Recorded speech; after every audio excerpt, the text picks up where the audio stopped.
How's it going, guys? John, the basic expert here, and in this week's video, sorry it's a day late, it's been a crazy week, and I should get some administrative things out of the way first of all. So I understand that I owe everyone from supporters a map from last week and a map for this week that will be coming. I'm going to do 2 maps this week. I also owe 2 winners for the raffle, so there's going to be 2 winners this week, or this month. And those winners are going to get a copy. One of them is going to get a copy of Operation White Box, and the other one's going to get Warriors of the Red Planet. I'm kind of on a white box kick, so these are 2 games that I personally own. I think they're cool, and I think that maybe you should own them too. And as far as the OSR is concerned, the white box games are something I really sort of latched onto. When I first read White Box Fantastic Medieval Adventure Games, that was one of the first clones that I had read, and I instantly fell in love with it. So, I want to share that same thing with 2 winners there. So I think White Box games are a lot of fun, and I hope that you guys will enjoy those. So at the end of the month, there will be a drawing for those winners in regards to those books. For this video, I wanted to talk about why I no longer run world-shattering events. Or adventures, or games, or campaigns where the players are trying to fight off the big bad evil guy, and the stakes are very high. They're like the end of the world. And I want to talk about why I don't run these kinds of games anymore, because it leads to a couple different problems, at least for the kind of game that I want, and I feel like the kind of game that old school D&D. Now you can say whatever you want about 5th edition. I don't really care about that edition as much. I'm talking about old school D&D. So your BX games, the clones that come from that, the AD&D and its clones, and OD&D, White Box, and its clones. If you're running that kind of game, the rules are based around a certain style of literature, that being pulp. And I think once I realized that is when I realized, oh, these rules, because you look at like AD&D, you look at the number of tables in there and the things that you're rolling for, and it's clear it's a sandbox game, right? Gary tells you how to prep. I made that video about that in my Disneyland dungeon video, where he kind of tells you how to prep an area, prep a dungeon. Like there is planning involved, right? But it's not quite as like what we see today with a lot of with a lot of game planning, where you need to plan to have this event occur, then this event occur, and you have this awesome set piece here.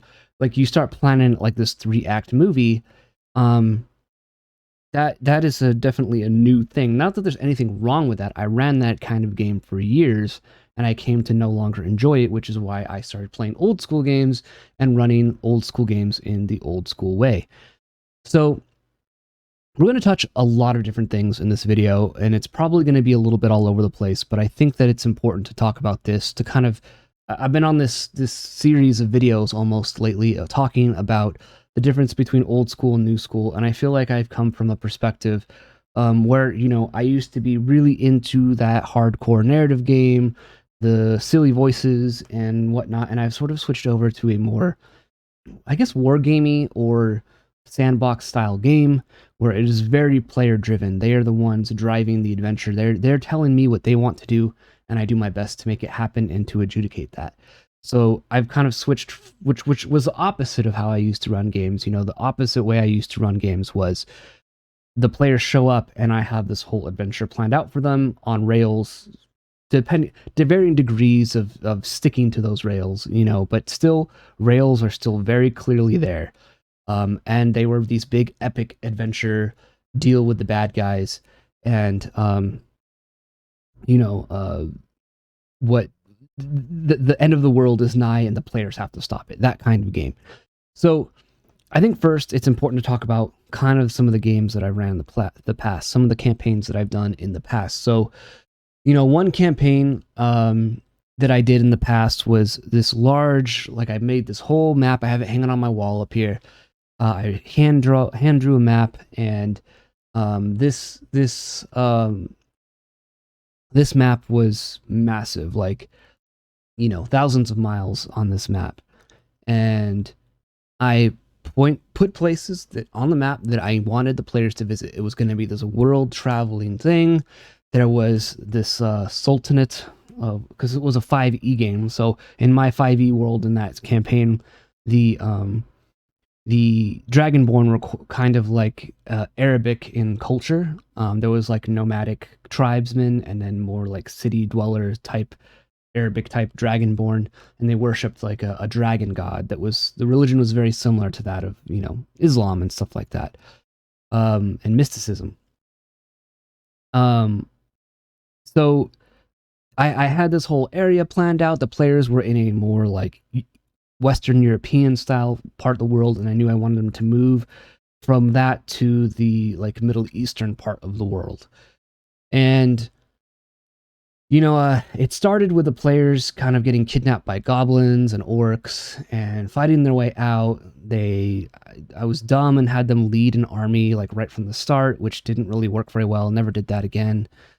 This is the same campaign where I sort of made up a bad guy in a cult on the spot, and my players enjoyed that character, that bad guy and those bad guys, the cult, more than the main bad guy I had planned out. The main bad guy in this campaign was a very like Alex Jonesy sort of lizard people are these shape-shifting lizard people are inserting themselves into places of power to try and take over the world. There was this old serpent sorceress who everyone thought was dead, but somehow she came back, and the players are unlocking this mystery, and it was going to be this grand epic thing. And quite honestly, most of the time I think my players were humoring me because they were just happy to play.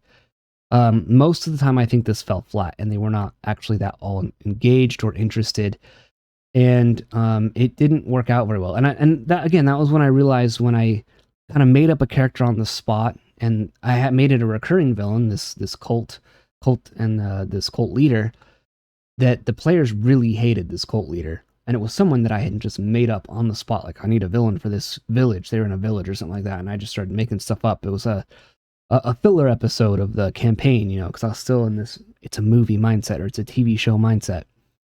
So this was going to be a filler episode. And the players really liked that. It was like one of the most successful games, one of those few successful sessions. And every time that villain showed up and those bad guys showed up, it was a good session. And the players enjoyed themselves, it seemed.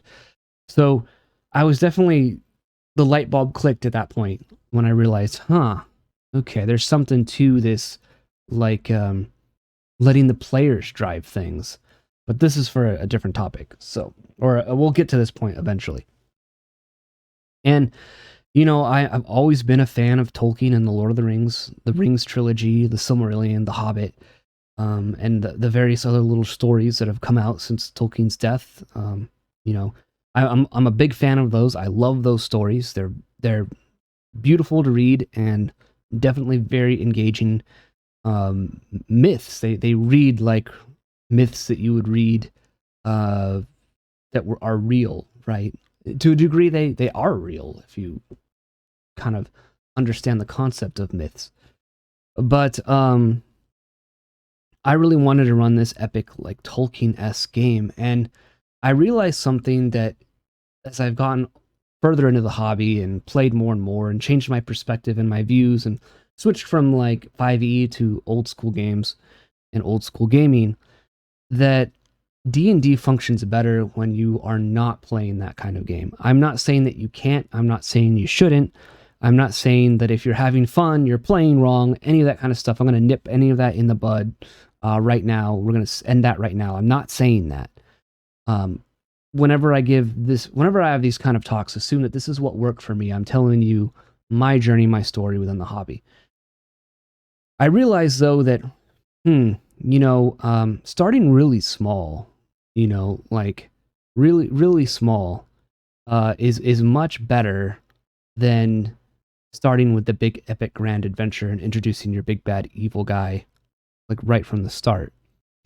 And so, I've always liked Tolkien, but I've also really always liked pulp. I've always been a reader of Lovecraft.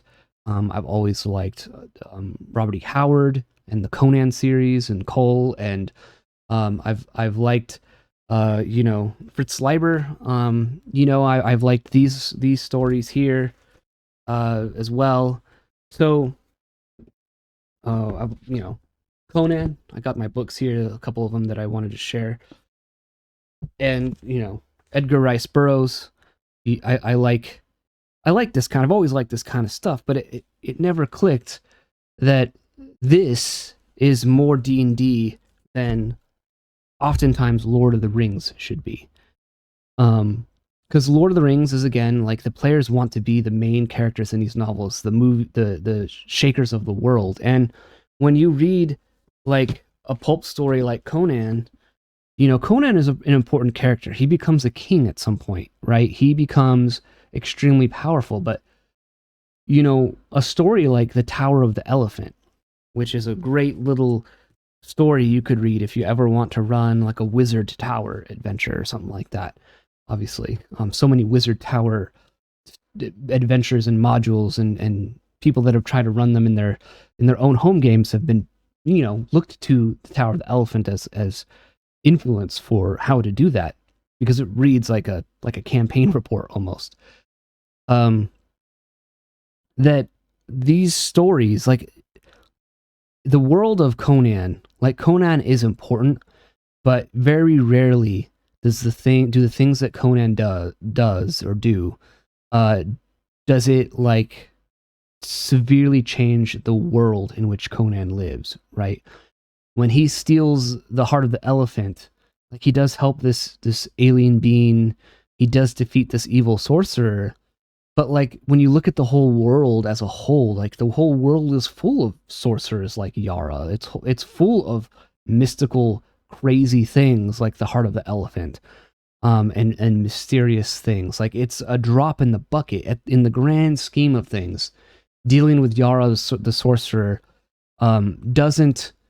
It's a drop in the bucket, and this could be perceived as the players not making a difference. The players do, I mean, but it's not what I'm trying to say, it's not a world-shattering event. Yara, the sorcerer, he was consumed with his own power and maintaining his power, but like, there was no B-plot of him trying to take over the world as far as we saw, or to invade another country or continent, or do anything like that. Like, Yara was an a-hole, but he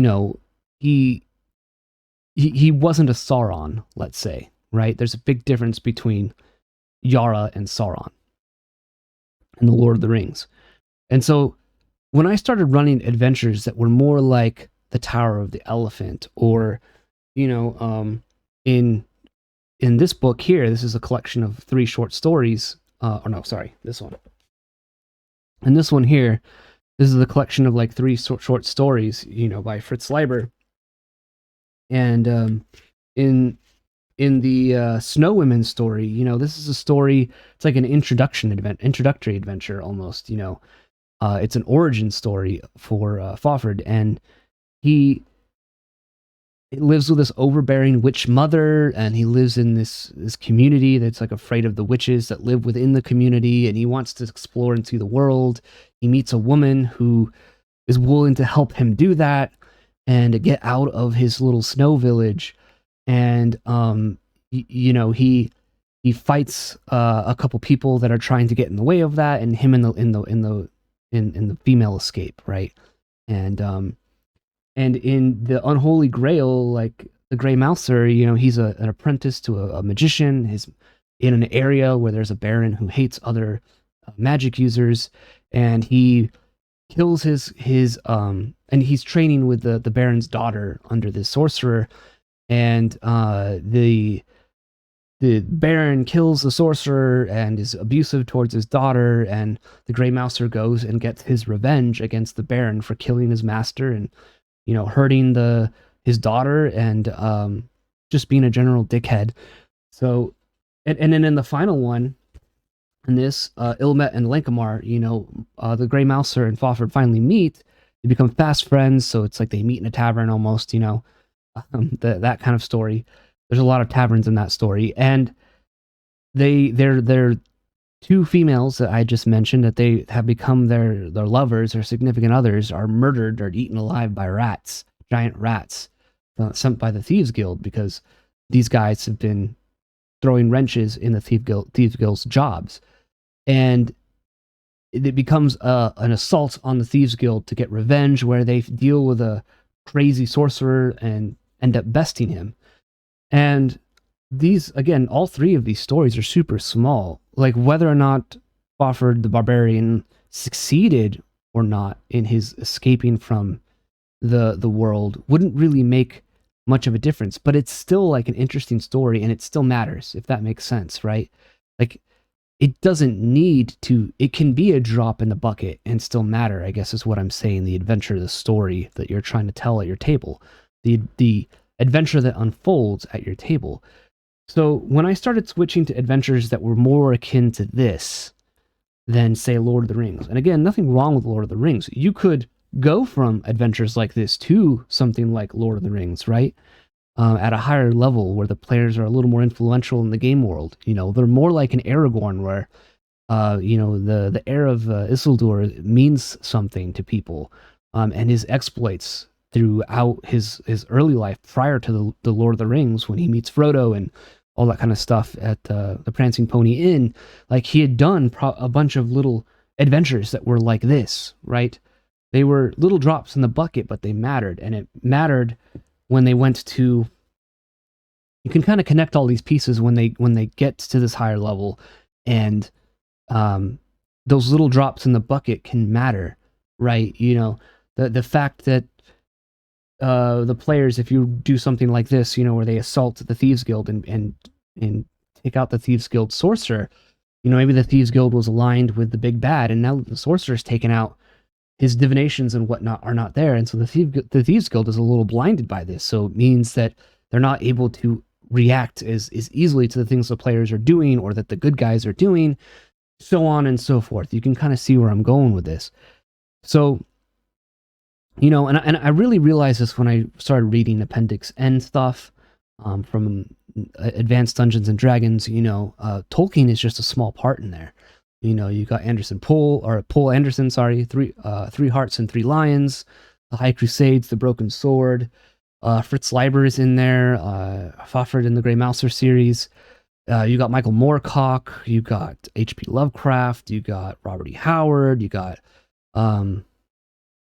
L. Sprague de Camp. You got August Derleth. Sorry. You got Jack Vance. You got Edgar Rice Burroughs, and the list goes on and on. And again, these adventures, these stories, the stories of Conan, you know, when he's on an island and he's dealing with these like black-skinned ancient monsters, or when he's dealing with an ape creature in the lair of a sorcerer, you know, these are super interesting stories. We care about what happens to them, but they're not these earth-shattering events. There's the stakes are a lot smaller, is what I'm trying to say. And when I started making my games stakes much smaller, here's the thing too, you can have world-shattering events as well, but the players are fighting the battle on the peripheral, right? They're not, if they're level 1, they're not going to be much use, right? They're going to be that guy that takes an arrow to the face, the extra in the movie that takes the arrow to the face in the big battle more often than not, if you try and throw them in realistically into that world-ending event. But putting them on the peripherals, you know, taking out goblin layers here, you know, they go on this little adventure, maybe for selfish reasons, to raid the lair of goblins to take their treasure and slay them. Those goblins are now gone. You know, they slew all of them, and now those goblins can't ally themselves with another goblin tribe, and that makes that goblin tribe weaker. And because they made that goblin tribe weaker, when they assault the village is able to fend off the goblins. And since the village didn't get razed to the ground by the goblins, when the actual orc army comes, there's more fighting men that are around and able to fight in that village, right? So they contribute in that way until, again, they can work their way up as the levels get higher and you're going to need to challenge them more. They can work their way up to dealing potentially with earth-shattering events, jumping from plane to plane, doing all kinds of crazy stuff, right? But I realized when I started small and I didn't have a set thing, and I realized when I made that villain, for instance, that was on the fly, and the players liked that villain because that villain mattered to them. That villain was someone they hated. They had a real rivalry with that cult leader and his cult. And when the players interact with them, they were engaged because they hated this guy. And so I realized, like, this was like sort of a spontaneous thing that sort of happened. If I was smart back then, what I would have done is I would have shifted the villain from being this lizard sorceress that's trying to pull strings behind it, and I would have focused on this cult and this cult leader more. And I would have made them more the focus because my players really cared about that. Your players are sitting here telling you about what they care about, and you're going to make your prep and your life easier if you are able to somewhat cater to that, right? I'm not saying that players need to walk all over you, but when you throw them into this fantasy world and they want to explore and they find a goblin camp and they want to explore, like they're telling you what they want to do. And I'm just happy to game more often than not. So, I'm happy to try and do my best and interject the things that I want into those things as well, of course. But it's a more communal sort of group effort when I play that way, as opposed to here's a story, and if you veer off the tracks, I'm not sure what to do. All that to say though, like, again, I think when I started to try and focus on small little stories and seeing what the players are interested in, small little adventures, simple premises, the Tower of the Elephant is a simple premise. Conan is he hears that there's a jewel in that tower and he wants it because it's valuable. Conan he joins up with some pirates, and he plays nice with the captain who hates him so that he can usurp the captain and take over the ship, right? He wants the ship. He wants to have his own crew, and he works his way in trying to ingratiate himself to the other sailors on the ship and whatnot, all the other pirates. There's these little there's these things you can tell what your players want to do, and it's right here in the pulp. And that's why Gary made Appendix N and told you these are some things you should read. And Tolkien is one book. His books are a few out of many in there. Like you weren't supposed to just draw from like just Tolkien. There's so many other authors in there that are pulp that tell those little tiny stories that are perfect for this. And Tolkien was just one aspect of what the game is.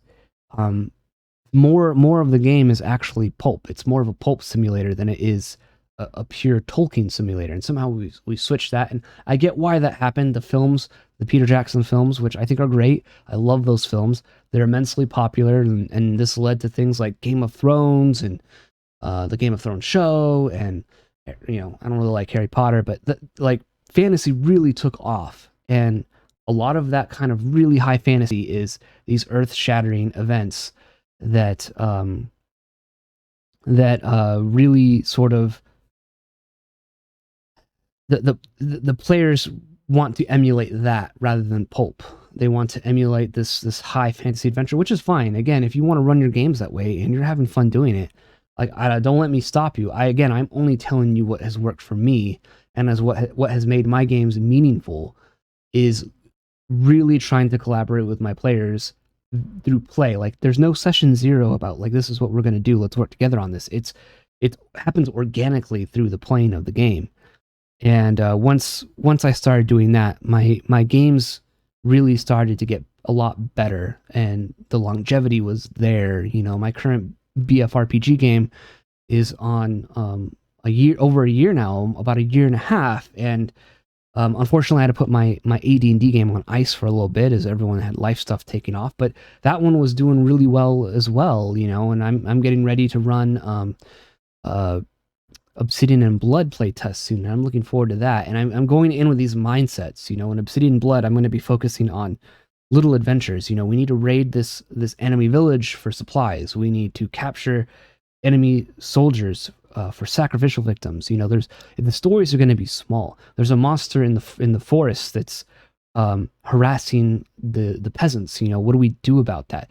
Simple little stories. And when the players when you set up these simple little premises and the players start interacting with that, it starts to become a lot more complex, in my opinion. Like they add a layer of complexity, and then you reacting to them add another layer of complexity. So this simple premise of like, there's a monster in the forest that's harassing the peasants, and you know the players are going to go deal with that. It turns into something bigger and different and more grand than what it originally appeared as in your mind. And your players will remember those adventures a little bit more, I think, because they really felt like, yes, the whole adventure itself, dealing with that monster, it was just one monster in the forest that was harassing peasants. It's a drop in the bucket, but they did make a difference. They did save those peasants. So that's what I'm trying to go for so far with my games, and so far I've been successful. I think that's going to do it for this video, guys. I hope you've enjoyed it. If you like this kind of content, like, subscribe, and share. If you want to support the channel, you can support on Subscribestar, on the Guilded server, or right here on YouTube. Please check out Cowpunchers. Check out my website, thebasicexpert.com. And until the next video, I'll see you guys next time. Peace out.